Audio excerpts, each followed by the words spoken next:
3기 8강 제2부 방송으로 진행하도록 하겠습니다. 이번에는 이제 담보 가등기가 소멸 기준 권리인 경우 뭐 이렇게 나와 있네요.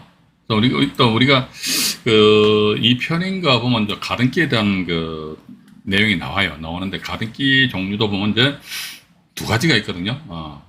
우리가 은행에서 돈 빌리면서 저당권 설정하듯이 은행에서 돈 빌리면서 가등기 설정하는데 어떤 가등기? 담보 가등기 설정하는 경우도 있습니다. 또 아니면 또 내가 이 집을 샀는데 이건 간단하게 말씀드릴게요. 여기 보니까 소유자가 A입니다.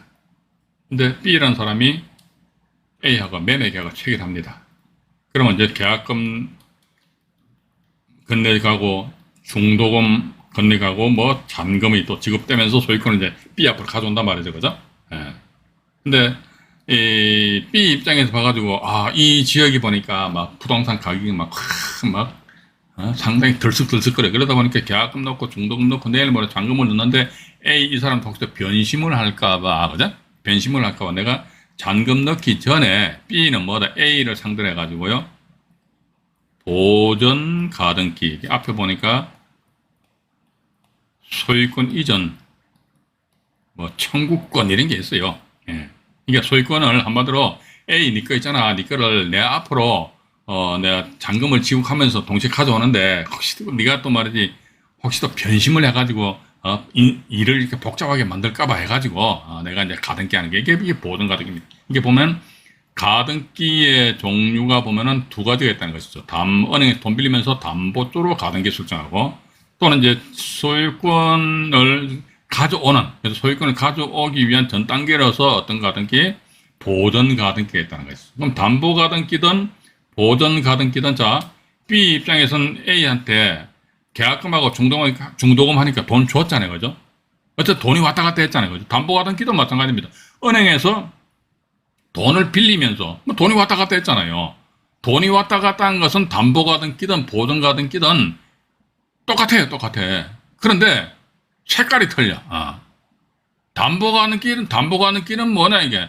은행에서 안종현한테 돈을 꾸어줬습니다. 은행 입장에서는 안종현에 대해가지고 어떤 채권을 가지고 있잖아요. 돈 꾸어줬으니까. 그죠? 그것도 이제 검전채권이잖아요. 검전채권. 돈을 꾸어줬으니. 그런데 보전 가등기란 말이죠. 보전 가등기는 뭐지 봐가지고 B가 A한테 계약금 중도금을 준 것이 돈 꾸어준 겁니까? 아니잖아요. 검전채권이 아닙니다. 그러면 B가 너 A한테 왜 돈 줬냐 그러니까 내가 있잖아 매매 계약을 체결한 상태에서 계약금 넣고 중도금 넣고 잔금까지 A한테 다 주고 나서 A가 가지고 있는 소유권입니다. 소유권이라는 권리를 내가 가져오기 위해서 돈 준 거야. 그러니까 이 위에는 보니까 돈 꾸어줬고 따라서 채권자 입장에서는 자기가 꾸어준 돈을 담보 쪽으로 확보하기 위해서 즉 검전채권을 확보하기 위해 가지고 이제 하는 가등기고 이 밑에 거는 이제 소유권이라는 여기 있잖아. 소유권. 그러니까 엄연히 틀리죠. 그죠? 검전 채권하고 소유권하고는 색깔이 틀립니다. 그죠? 자, 그런데 간혹가다 보면요. 우리가 앞에 최선순위 해가지고 최선순위의 가등기가 설정된 그런 물건들 경매 나오거든요. 이거 조심하셔야 됩니다. 이게 만약에 담보 가등기면 참 좋은데 만약에 담보 가등기가 아니고 보전 가등기면 어떻게 하시렵니까? 완전히 쪽박 찬다니까요. 이게 큰일 납니다.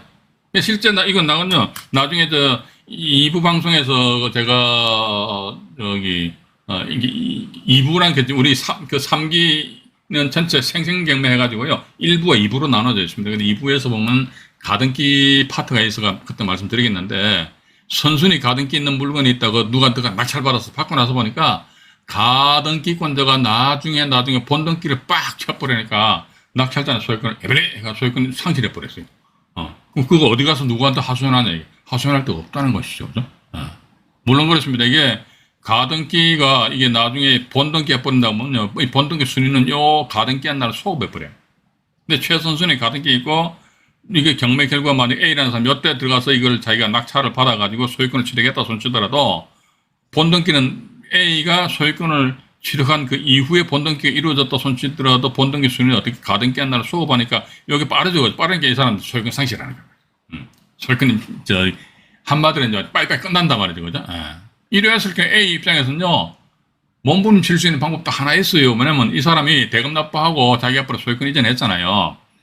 그럼 어떻게 한다 하더라. 대금 납부했으니까 법원에서는 그 당의 경매 사건에 있어가지고 이해관계인들한테 순차적으로 해가지고 순위 정해가 배당을 해줬을 거 아닙니까? 예를 들자면 A 이 사람이 1억으로 해서 이제 낙찰 받아가 대금 납부했다 이거죠. 그러면 이 1억이라는 금액에 대해서는 그 경매 사건에 뭐 저당권자라든지 아니면 임차인이라든지 이런 사람들 다 배당 순차적으로 배당 받아갔단 말이죠. 그러면 A 입장에서는 그 사람들한테 여봐 빨리 1억 너희들 가져간 거 빨리 다시 뱉어내. 예. 왜? 그러니까 내가 1억을 줘가지고 당신들이 배당 받아갔다. 그럼 내 앞으로 소유권 이전 이 자체가 계속적으로 유지가 돼야 되는데 보니까 내 소유권 상실했다 이거죠. 1억을 줬는데 내 소유권 상실했다 이거죠. 따라서 너희들이 배당 받아간 것은 일종의 부당이득입니다. 부당이득이니까 부당이득에 대한 반환을 청구한다. 라고 할 수는 있는데요. 근데 만약에 그 배당 받아간 채권자 중에서 제가 포함되어 있다 그러면요.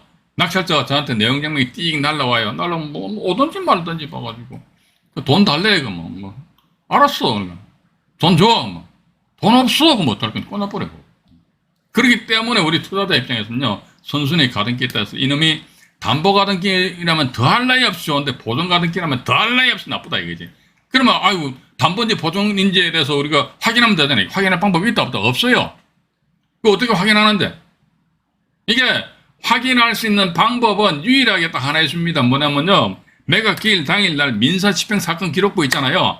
그걸 경매법정에서 짠 보여주면요. 그거 가지고 탁 해가지고 하면 확인이 된다니까. 만약에 담보 가등기라면 얘가 말이지 법원에다 채권계산서를 제출했다든지 이런 문서를 보고 얘가 이제 담보구나 이렇게 우리가 판단해가지고 입찰 참여 여부를 결정하면 되는데 민사집행 사건 기록부를 아예 안 보여준다니까요.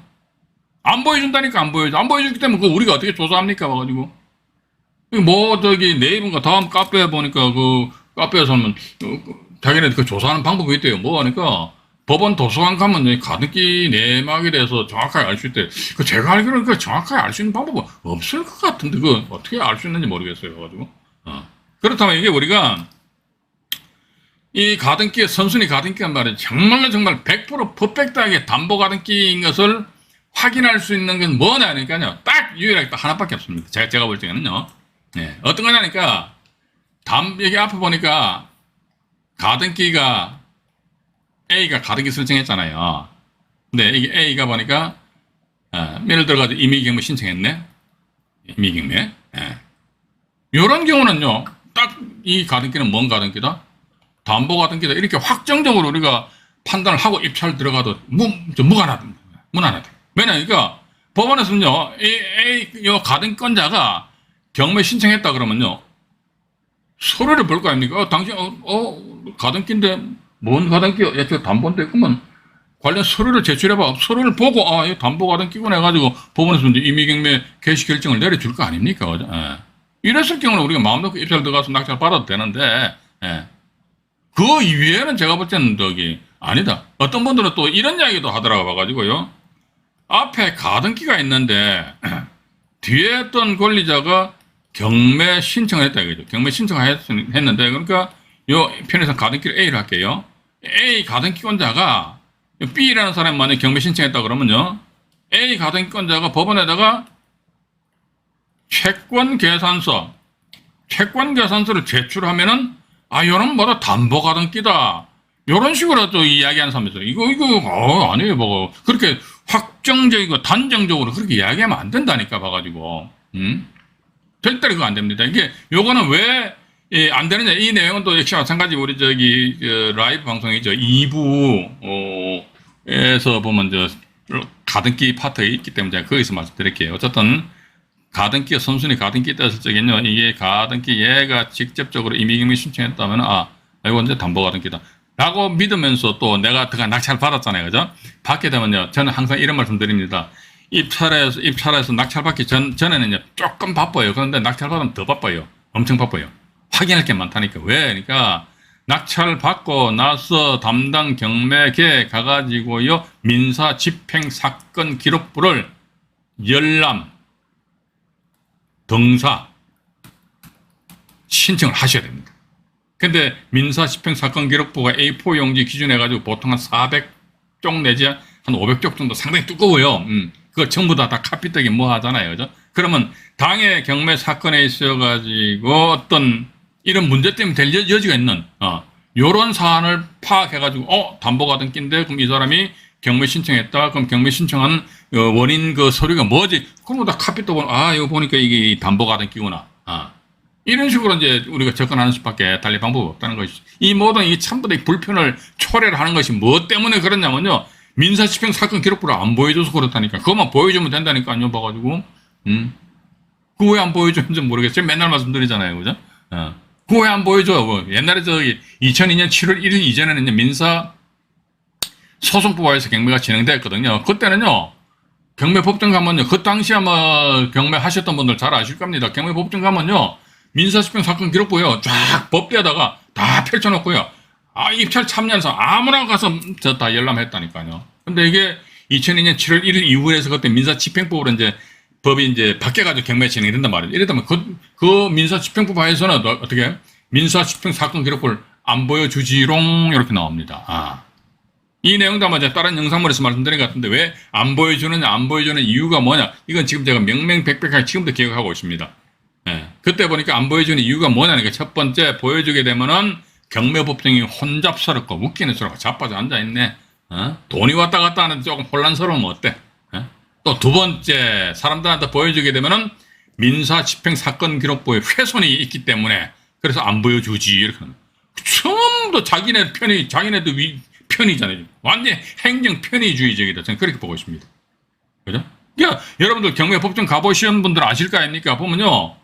거기 나이 좀 드신 분은 집행관이거든요. 그 집행관 옆에 젊은 양반들 앉아 있잖아요. 집행관 보조들. 이 양반들을 좀 시켜가 딱 째려보면 될 거 아닙니까? 누가 민사집행 사건 기록부를 훼손하는지 말이지. 또 경매법정이 혼란스럽다 그러면 안에 또 그 경매법정 안을 정리해주는 사람이 있잖아요. 모자 뚝 쓰고 지는 모자 쓰면서 그때 한번 제가 법정에서 모자 쓰니까 모자 벗으래요. 저도 그랬더라고요. 예, 그렇죠. 그 싸움하면 안 되잖아요. 그죠? 그런 사람들이 있기 때문에 그렇게 해서 내부를 정리를 하면서 관리 감독을 하면 이게 충분히 이게 될 수 있는데, 이제 더 이상 길게 말씀 안 드릴게요. 말씀드리면 제가 막 열받아 버려요. 그래서, 여기 있네요. 보니까 이제 담보가 등기 나와 있네요. 여기 이제 경매부동산에 A 가등기, B 임차인, C 저당권, C가 경매 신청했잖아요. 그죠? 이게 보니까 이게 담보가 등기라면은 이게 말소기준권리 돼가지고 다 죽어버려요. 근데 이게 담보가 아니고 보존가등기라면은 요 C 건전한권 여기 말소기준권리 돼버린다. C 건전한권 여기 말소기준권리 되다 보니까 B 임차인도 인수가 됩니다. 왜냐면 이거보다 임차인이 먼저 전입 신고했으니까 또 A 가등기 요조차도 이제 매수인에게 부담이 된다는 거. 그죠? 그렇게 이제 보시면서 그래서 저는 여기 간혹가다 이런 질문을 받아요. 뭐냐면 최선순위에 가등기가 있는데요. 이 가등기가 담보 가등기인지 보존 가등기인지 알 수 있는 방법이 뭐 없을까요? 그러면 그렇죠. 특별한 방법은 없지요. 그런데 이 경매를 C라는 사람이 경매 집어넣었잖아요. 그죠? 그럼 C한테 찾아가가지고요. C는 그래도 A 가등기의 내막에 대해서는 어느 정도 우리보다는 알 수 있을 거 아닙니까? 왜냐면 C가 예를 들자면요. A 가등기 설정돼도 그 뒤에 이렇게 C가 저당권 설정할 수 있다 이거죠. 그러면 이 사람이 저당권 설정할 당시에 보니까 지보다 먼저 앞서 A 가등기가 있는데 그럼 이 가등기 내막에 대해서 나름대로 조사 분석을 했을 거 아닙니까? 그것도 보니까 건전한권장 말이죠. 일반 금융기관 같은 은행 같은 경우는 참 좋은데 금융기관 같은 경우. 근데 일반 개인 같은 경우는 뭐 개뿔도 모르면서 담보 저당권 설정해 주거든요. 그런 경우 많아요. 봐가지고 어떤 경우 보면 저당권 이 사람 왜 저당권 왜 설정했지? 근데 문제는 뭐냐면 금융기관에서 이 건전한권 설정했다 그러면 얘네들 찾아가가지고요.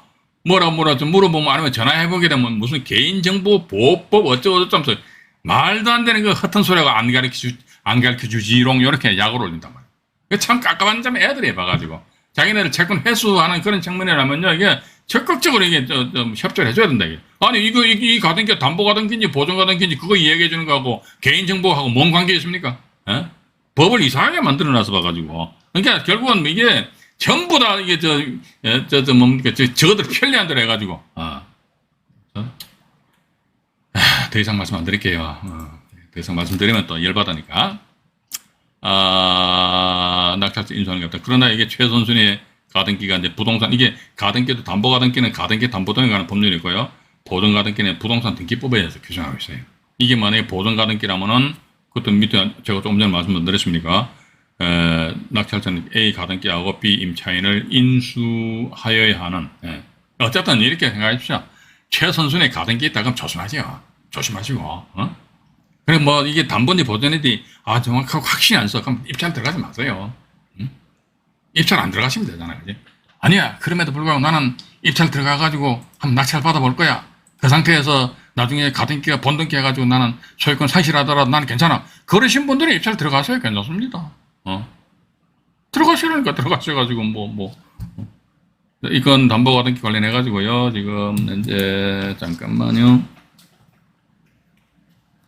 이건 아까 말씀드렸습니다만 이게 좀 낙찰된 사례입니다. 이게 2015 타경에 4417 해가지고요. 전라북도 김제시에 소재하는 아파트네, 아파트. 아파트가 되고요. 이거에 대해서 이제 경매 결과를 이제 보시게 되면요. 1차 가격이 8,900인데 누가 7,899만 원을 쏟다가 대금 납부를 안 하셨네요.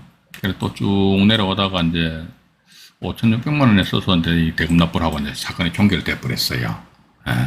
사건 종결됐는데 이 양반이 왜 대금 납부를 안 했는지 모르겠습니다.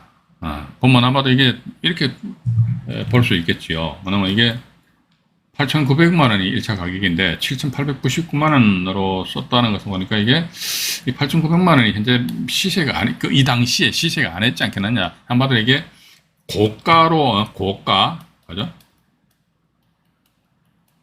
이 감정 가격이 고가로 평가되지 않겠느냐. 그러다 보니까 아마 이분 같은 경우 대금 납부를 하지 않았나 이렇게 추정할 따름이에요. 그래서 그 이유에 보니까 5,600만 원에 누가 이제 낙찰받고 대금 납부를 하신 그런 상황이거든요. 근데 밑으로 잠깐 내려가 볼게요. 밑에 잠깐 내려가 보니까 맨 앞에 최선순위 가등기 딱 있잖아요. 그죠? 가등기 또 되어 있고, 그 다음에 건전한권 되어 있고, 임의경매는 뭐다? 조모시 가등기권자 이렇게 경우 신청했단 말이죠. 예? 근데 경매 정보지상에 보면 담보 가등기 이렇게 나와 있거든요. 담보 가등기.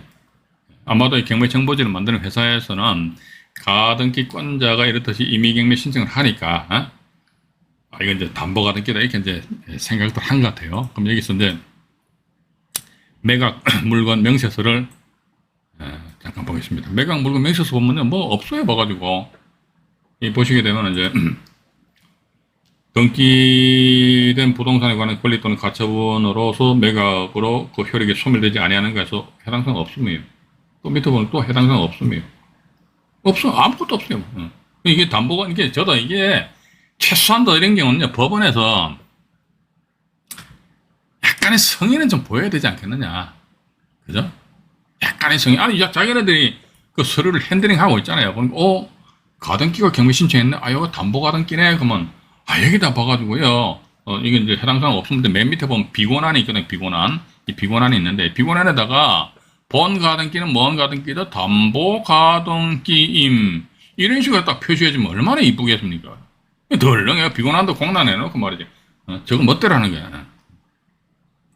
그게 전 이게 문제가 있다고. 이게 바뀌어져야 돼. 바뀌어져야 돼. 그래서 일단 요건 같은 경우는요. 제가 조금 전에 말씀드렸습니다만 선순위 가등기 있다 했을 때 우리는 이 가등기가 담보 가등기인지 보존 가등기인지 도통 알 수 있는 방법이 있다 없다 없어요. 어떻게 없느냐 하니까 잠깐만요. 이게 가등기 해가지고요. 더 복잡하네. 잠깐만요. 여기 있네요.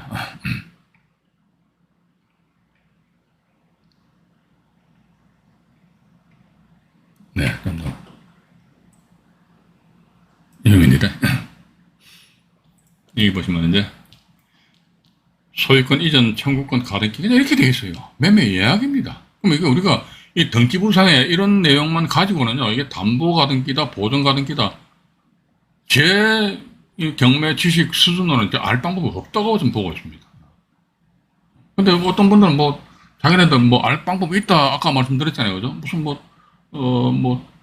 도서관 가면 뭐 알 수 있는 법원 도서관 가면 알 수 있는 방법이 있다. 뭐 그런 이야기를 하더라고. 저는 거기는 안 가봐가지고요. 근데 어쨌든 소유권 이전해가지고 청구권 가등기에서 임의경매 개시 결정 났는데 보니까 가등기권자 조모 씨에서 이게 이분이 직접적으로 경매 신청한 거 아닙니까? 그죠? 그러면 일단은 우리는 이게 보니까 법원에서조차도 이 가등기권자 이분이 경매 신청했다는 것은 가등기 관련된 그 가등기 설정 계약서 아니십니까? 그죠?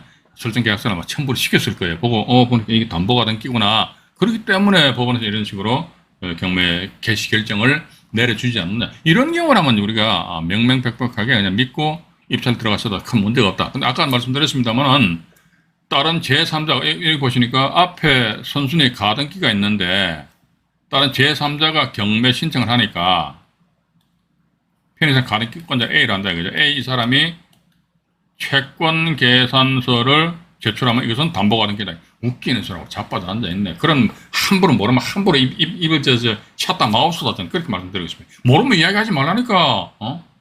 꼭 그렇게 이야기해가지고 유튜브 상에서 뭡니까? 조회수 올려가지고 돈 벌고 싶어요. 유튜브 상에서 이 조회수 올려가지고 돈 얼마 안 돼요. 유튜브 이거는요. 예. 저도 이제 한 달에 막걸리 값 정도 나옵니다. 예. 그래서 이제, 근데 왜 그러냐니까 이건 제가 지금 말씀드릴게요. 이게 실제 부산에서 있었던 사건인데 이 가등기가 보니까 이 보전 가등기였습니다. 간단하게 말씀드릴게요. 보전 가등기인데 왜 보전 가등기냐니까 아파트를 분양을 받으면서 계약금하고 중도금을 집어넣은 상태에서 아파트 진입로 문제가 해결되지 않음으로 인해 가지고 잔금을 지급하지 못한 상태에서 그 건설회사가 믿지 못한 신뢰성이 없을 것 같아서 A라는 사람이 일단 가등기에서 뭔 가등기 보전 가등기 왜냐면 좋아 아파트 진입로 문제 해결이 되면 있잖아. 내가 잔금 주고 내가 소유권 가져올게. 라는 그런 의사표시거든요. 근데 봐가지고 경매 신청이 들어왔단 말이에요. 경매 신청 들어오니까 A라는 사람이 채권계산서를 제출했어요. 이게 법원에서, 부산지방법원이겠죠. 그죠? 법원에서 조사도 이 사람 채권계산서 제출했구나. 배당표, 표시를, 집어넣어 버렸습니다. 배당표상에. 배당표상에 이 사람이 1등으로 배당을 해줬다 이거지. 왜냐, 이렇게 채권계산 제출해서 이게 이렇게 법원에서도 이게 그렇게 자세하게 이제, 심사를 안 했던 모양입니다. 그러니까 우리 일반 투자자 입장에서 보니까 유튜브 상에서도 보니까 야 가등기권자가 채권계산서 제출하면 담보가등기들에 해가지고 또 언제 법원에서 작성한 문건 접수 내역 있잖아요. 보니까 이 사람 보니까 채권계산서 제출했다고 몇 년 몇월 며칠 날 이 계산서 제출한 날도 다 나와 있거든요. 그러니까 야 이게 담보가등기구나. 담보가등기구나 해가 그럼 이것이 하나의 소멸기준권에서 들어가서 덜렁 낙찰 받고 나서 배당기일 날 말이죠. 법원에서 말이죠. A를 1등을 하고 그 다음에 경매 신청한 사람이 2등으로 배당표를 작성해 주니까 이 경매 신청한 사람이 우이씨 그랬습니다. 뭔 소리냐 이게 담보가 아니고 보증가등기. 왜 보증가등기냐니까. 아니 제가 아파트 최초 수분양자인데 계약금하고 중도금 주고 아파트 진입로 문제 해결 안 돼가지고 가등기 설정하는 상태에서 만약에 진입로 문제 해결되면 가등기 말소하고 자기 앞으로 소유권 가져가기로 했다. 그럼 이게 보증가등기지. 이게 어떻게 담보가등기냐니까. 이게 대법원까지 올라갔던 사건이라니까요. 이게 대법원에서 그래 당신의 말이 맞다.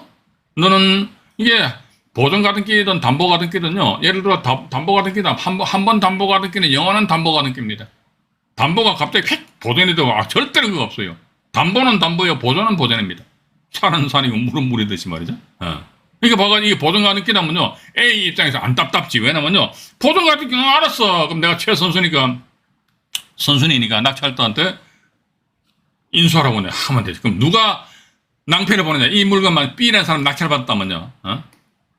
우리가 이게 낭패를 보잖아요. 어떤 인수되는 가등기에 또 한이 있기 때문에. 그렇기 때문에 선순위에 가등기 있는데 이 가등기가 채권계산서를 제출했으니까 물론 채권계산서를 제출하였고 그러면 법원의 담당 경매계에서 말이지 정확하게 조사해보니까 이게 담보가등기구나. 그 믿어야겠지요. 근데 이런 판례를 보면 못 믿는다니까 봐가지고 그거 어떻게 믿습니까? 믿을 한 놈도 없어요. 경매 투자나 되셔가지고 저는 그렇게 보고 있습니다. 일일이 내가 다 챙겨야 된다. 돈 벌기가 그렇게 쉽습니까? 쉽지 않잖아요, 그죠? 그렇게 생각하시면 이 건 같은 경우는 보니까 이제 담보가등기권자가 본인이 다시 경매 신청을 하셨잖아요, 그죠? 이렇게 하셨기 때문에 이것은 담보가등기다. 일단 그렇게 보면 되실 것 같아요. 보는데 이거 요건도 역시 마찬가지 또 이제 말씀도 안 드립니까? 일체 감정가 8,900만 원인데 누가 7,800만 원, 7,899만 9천 원을 썼다가 대금 납부 안 하고, 안 하면 또 이 양반 뭐, 712만 원이니까 뭐 껌값이네. 뭐 경매 부동산 하는 사람 700만 원이 돈입니까? 돈도 아니지 뭐. 그죠? 돈 아니잖아요. 그냥 뭐 돈 700만 원 까먹을 수도 있지 뭐. 그죠? 근데 이 상태 다음에 보니까 누가 5,600만 원이 들어가서 낙찰 받고, 뭐 5,600만 원에 낙찰 받았다는 것은 뭔지는 모르겠지만은, 이 가격이 있지 않습니까? 이게 이 물건 같은 경우 권리상이 전혀 하자가 없어요. 권리상의 하자는 없는데 그럼 뭐다 이게 법원에서 평가 감정 가격이 과연 이게 맞냐 틀리냐 이게 그죠? 이런 쪽으로 이제 우리가 좀 접근을 좀 하셔야 되지 않을까 하는 그런 생각 가지게 되고요. 오늘은 일단 제가 여기까지 말씀드리고요. 그 다음에 또 모레죠 보죠? 금요일 날이죠. 8월 4일 날에는요. 강제 경매 기입 등기가 소멸 기준 걸린 경우, 또 이제 가압류 압류가 소멸 기준 걸린 경우, 또 전세권이 소멸 기준 걸린 경우, 그 유형에 대해서 3기 구강에서 말씀을 드리도록 하겠습니다. 오늘은 여기까지 방송 진행을 하도록 하겠습니다. 방송 시청하시느라고 대단히 수고하셨고요. 날씨가 진짜 덥습니다. 건강 유의하시기 바라겠습니다. 이상 안종현이 말씀드렸습니다. 네, 고맙습니다.